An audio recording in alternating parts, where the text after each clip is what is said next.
ನಮಸ್ಕಾರ. 8ನೇ ತರಗತಿಯ ಸಮಾಜ ವಿಜ್ಞಾನ ವಿಷಯದ LBA ಪ್ರಶ್ನೋತ್ತರದ ವಿಡಿಯೋಗೆ ನಿಮಗೆ ಸ್ವಾಗತ ಸುಸ್ವಾಗತ.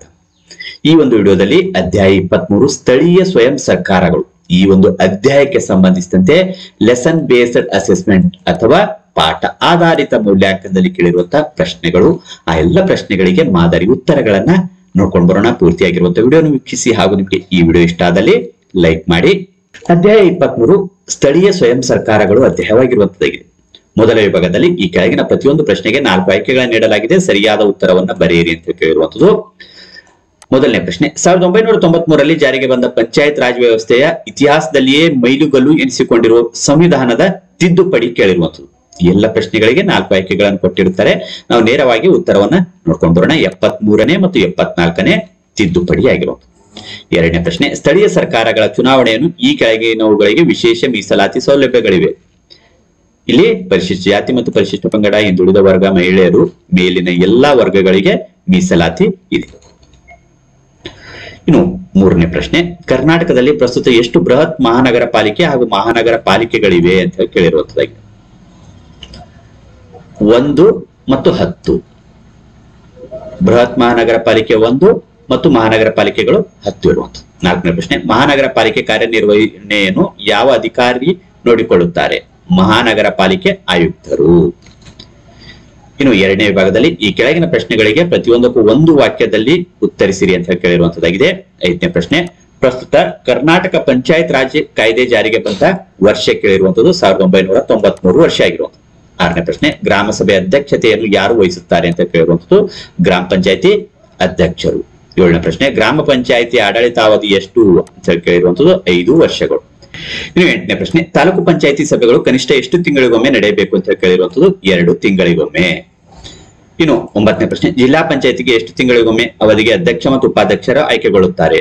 30 ತಿಂಗಳಿಗೊಮ್ಮೆ. ಇನ್ನು 10ನೇ ಪ್ರಶ್ನೆ, ಜಿಲ್ಲಾ ಪಂಚಾಯತ್ ಸಿಇಒ ರವರನ್ನು ಯಾರು ನೇಮಿಸುತ್ತಾರೆ? ರಾಜ್ಯ ಸರ್ಕಾರ. ಇನ್ನು 2ನೇ ವಿಭಾಗದಲ್ಲಿ ಈ ಕೆಳಗಿನ ಪ್ರಶ್ನೆಗಳಿಗೆ ಪ್ರತಿಯೊಂದಕ್ಕೂ ಒಂದು ವಾಕ್ಯದಲ್ಲಿ ಉತ್ತರಿಸಿರಿ ಅಂತ ಕೇಳಿರುವಂತಹ 11ನೇ ಪ್ರಶ್ನೆ, ಸ್ಥಳೀಯ ಸ್ವಯಂ ಸರ್ಕಾರಗಳ 2 ಉದ್ದೇಶವನ್ನು ಬರೆಯಿರಿ ಅಂತ ಕೇಳುವುದು.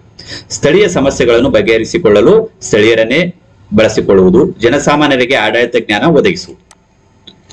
ಇನ್ನು 12ನೇ ಪ್ರಶ್ನೆ, ಸ್ಥಳೀಯ ಸ್ವಯಂ ಸರ್ಕಾರಗಳ 2 ಆದಾಯದ ಮೂಲಗಳನ್ನು ತಿಳಿಸಿ. ನೀರು, ಆರೋಗ್ಯ, ಶಿಕ್ಷಣ, ಗ್ರಂಥಾಲಯಗಳ ಮೇಲಿನ ಉಪಕರಣಗಳಿಂದ ಸಂಗ್ರಹಣವಾಗುವ ಹಣ, ಪಂಚಾಯಿತಿಯ ಆಸ್ತಿಗಳಿಂದ ಬರುವ ಬಾಡಿಗೆ ಮತ್ತು ಗುತ್ತಿಗೆ ಹಣ. ಇನ್ನು 13ನೇ ಪ್ರಶ್ನೆ, ತಾಲೂಕು ಪಂಚಾಯಿತಿಗಳು ನಿರ್ವಹಿಸುವ ಹೆಚ್ಚುವರಿ ಕಾರ್ಯಗಳಾವುವು? ಗ್ರಾಮ ಪಂಚಾಯಿತಿಗಳ ವಾರ್ಷಿಕ ಯೋಜನಾ ಪ್ರಸ್ತಾವನೆಗಳನ್ನು ಕ್ರೋಢೀಕರಿಸಿ ಜಿಲ್ಲಾ ಪಂಚಾಯಿತಿಗೆ ಸಲ್ಲಿಸುವುದು, ರಾಜ್ಯ ಸರ್ಕಾರ ಅಥವಾ ಜಿಲ್ಲಾ ಪಂಚಾಯಿತಿಗಳು ಸೂಚಿಸುವ ಕಲ್ಯಾಣ ಕಾರ್ಯಕ್ರಮಗಳನ್ನು ಕಾರ್ಯಗತಗೊಳಿಸುವುದು. ಇನ್ನು 14ನೇ ಪ್ರಶ್ನೆ, ನಗರ ಸ್ಥಳೀಯ ಸಂಸ್ಥೆಯ 3 ವಿಧಗಳಾವುವು? ನಗರ ಪಾಲಿಕೆ, ಪಟ್ಟಣ ಪಂಚಾಯಿತಿ, ಪುರಸಭೆ, ನಗರಸಭೆ, ದಂಡು ಪ್ರದೇಶದ ಭಾಗ. ಇನ್ನು 3ನೇ ವಿಭಾಗದಲ್ಲಿ ಈ ಕೆಳಗಿನ ಪ್ರಶ್ನೆಗಳಿಗೆ 2 ರಿಂದ 4 ವಾಕ್ಯಗಳಲ್ಲಿ ಅಥವಾ ಅಂಶಗಳಲ್ಲಿ ಉತ್ತರಿಸಿ ಅಂತ ಕೇಳಿರುವಂತದ್ದು. 15ನೇ ಪ್ರಶ್ನೆ, ನಗರ ಸ್ಥಳೀಯ ಸಂಸ್ಥೆಗಳು ನಿರ್ವಹಿಸುವ ಪ್ರಮುಖ 6 ಕಾರ್ಯಗಳನ್ನು ಪಟ್ಟಿ ಮಾಡಿ.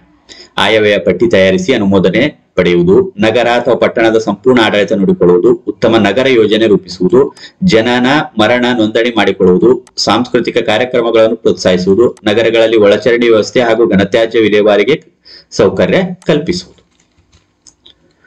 ಇನ್ನು 4ನೇ ವಿಭಾಗದಲ್ಲಿ ಈ ಕೆಳಗಿನ ಪ್ರಶ್ನೆಗಳಿಗೆ 8-10 ವಾಕ್ಯಗಳಲ್ಲಿ ಅಥವಾ ಅಂಶಗಳಲ್ಲಿ ಉತ್ತರಿಸಿ ಅಂತ ಕೇಳಿರುವಂತದ್ದು. 16ನೇ ಪ್ರಶ್ನೆ, ಕರ್ನಾಟಕದ ಗ್ರಾಮ ಪಂಚಾಯತಿ ರಚನೆ ಕುರಿತು ಬರೆಯಿರಿ ಅಂತ ಕೇಳಿರುವಂತದ್ದು. ಪಂಚಾಯತ್ ಸಂಸ್ಥೆಗಳ ಅಡಿಪಾಯದಂತೆ ಕೆಳ ಹಂತದಲ್ಲಿ ಅಸ್ತಿತ್ವದಲ್ಲಿರುವ ಸಂಸ್ಥೆಯೇ ಗ್ರಾಮ ಪಂಚಾಯತಿ. ಗ್ರಾಮ ಪಂಚಾಯತಿ ಜನಸಂಖ್ಯೆ ಆಧರಿಸಿ ರೂಪುಗೊಳ್ಳುತ್ತದೆ. ಒಟ್ಟು 5,000 ರಿಂದ 7,000 ಜನಸಂಖ್ಯೆಗಳಿರುವ 1 ಅಥವಾ 2, 3 ಗ್ರಾಮಗಳು ಸೇರಿ 1 ಅಥವಾ 2, 3 ಗ್ರಾಮಗಳು ಸೇರಿ 1 ಗ್ರಾಮ ಪಂಚಾಯತಿ ರಚನೆ ಆಗ್ತದೆ. ಮಲೆನಾಡಿನ ಕೆಲ ಪ್ರದೇಶಗಳಲ್ಲಿ ಕೇವಲ 2,000 ಜನಸಂಖ್ಯೆಗಳಿಗೂ 1 ಗ್ರಾಮ ಪಂಚಾಯತಿ ರಚಿಸಲು ಅವಕಾಶ ಕಲ್ಪಿಸಲಾಗಿದೆ. ಗ್ರಾಮ ಪಂಚಾಯತಿ ಸದಸ್ಯರು ತಮ್ಮ ಪಂಚಾಯತಿಗೆ ಒಳಪಟ್ಟ ಪ್ರದೇಶದಲ್ಲಿ ವಯಸ್ಕ ಮತದಾರರಿಂದ ಚುನಾವಣೆಯಲ್ಲಿ ಆಯ್ಕೆಯಾಗುತ್ತಾರೆ. ಪ್ರತಿ 400 ಮತದಾರರಿಗೆ ಒಬ್ಬ ಪ್ರತಿನಿಧಿ ಆಯ್ಕೆಯಾಗುತ್ತಾರೆ. ಗ್ರಾಮ ಪಂಚಾಯತಿ ಅಧಿಕಾರಾವಧಿ 5 ವರ್ಷಗಳು.